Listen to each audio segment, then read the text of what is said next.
సింగరేణి ఏరియాలో ఏ హాస్పిటల్ చూసినా కూడా గెలిచిన గుర్తింపు ప్రాతినిధ్య సంఘాలు గెలిచే ముందు అన్ని హాస్పిటల్ను మేము ఒక కార్పొరేట్ హాస్పిటల్గా తీర్చిదిద్దుదాం, దీన్ని ఆధునీకరిస్తామని చెప్పేసి కార్మికులను మభ్యపెట్టి గెలవడం జరిగింది.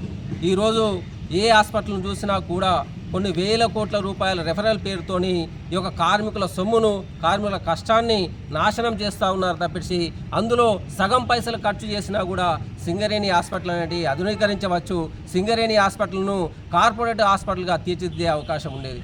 కానీ గెలిచిన సంఘాలు ఈరోజు చూసినట్లయితే కేవలం పైరవుల కోసం, వారి యొక్క పదవుల కోసం మాత్రమే పనిచేస్తున్న పరిస్థితి ఈ యొక్క సింగరేణిలో దాపరించింది. ఈ గెలిచిన సంఘాలను మనం గమనించినట్లయితే ఈరోజు కార్మికులు ఈ యొక్క పండుగ వాతావరణాన్ని, ఈ యొక్క పండుగను, దసరా పండుగను చేసుకునే పరిస్థితి కూడా కనబడతలేదు. ఈ దసరా పండుగ గాంధీ జయంతి రోజు రావడం జరిగింది. ఈ గాంధీ జయంతి రోజు ఈ యొక్క హింస చేయకూడదు అనేది ఒక చట్టరీత్యా మన యొక్క హక్కు అనేది ఈ యొక్క చట్టం మనకు చెప్తా ఉంది.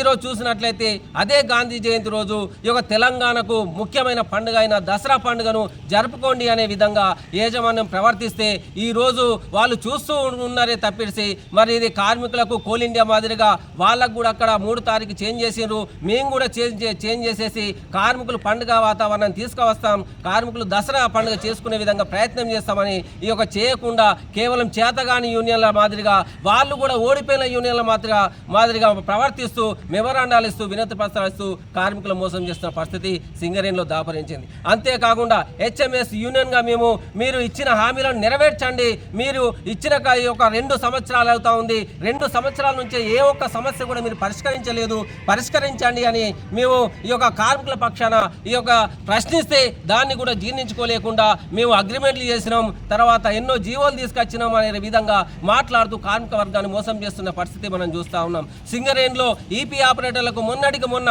అంటే 77లో ఒక సర్క్యులర్ ఉండేది. ఆ సర్క్యులర్ ప్రకారమే ఈ రోజు కూడా అదే సర్క్యులర్ ప్రకారం ఇవ్వండి అంటే ఈ యొక్క మోసపూరితమైన అగ్రిమెంట్ చేసుకొని ఈరోజు మేము అగ్రిమెంట్ చేసినాం రాండి అనే విధంగా కార్మిక వర్గాన్ని ఈ యొక్క మోసం చేసే విధంగా మనం చూస్తూ ఉన్నాం. ఈపీ ఆపరేటర్లకు చూసుకున్నట్లయితే ఈ యొక్క వారికి ఏ గ్రేడ్ కానీ, బి గ్రేడ్ కానీ, సి గ్రేడ్ కానీ ఇచ్చిన తర్వాత బ్యాగ్ నుంచి వెళ్ళి వాళ్ళకి ఏరియాస్ కూడా ఇప్పించామని చెప్పిన ఈ యొక్క గుర్తింపు సంఘం నాయకులు ఈరోజు కేవలము ఈ యొక్క ప్రమోషన్లు ఇచ్చినాము, తర్వాత ఏరియాస్ ఇవ్వడం లేదు అనే విధంగా సర్కులర్ తీసుకువచ్చేసి ఆ యొక్క సర్కులర్ ద్వారానే కార్మికులు మోసం చేస్తూ మేము కార్మికులకు కావాల్సిన ఈ యొక్క అనేక రకాల సమస్యలు పరిష్కరిస్తూ ఉన్నామనే విధంగా ప్రవర్తిస్తూ కార్మికులు మోసం చేస్తున్న పరిస్థితి ఈ యొక్క సింగరేణిలో దాపరించింది కనబడతా ఉంది. మేము హెచ్ఎంఎస్ యూనియన్గా మిమ్మల్ని ప్రశ్నిస్తూ ఉన్నాం. గెలిచిన యూనియన్గా మీరు కార్మికులకు ఇచ్చిన హామీలు, ఈ యొక్క ఇన్కమ్ ట్యాక్స్ పెరక్స్పై మీరు ఏ విధంగా స్పందించారో, మీరు ఈ యొక్క పెరక్స్ను క్యాన్సిల్ చేస్తామని చెప్పారు. ఇన్కమ్ ట్యాక్స్ పెరక్స్పై ఉన్న శ్రద్ధ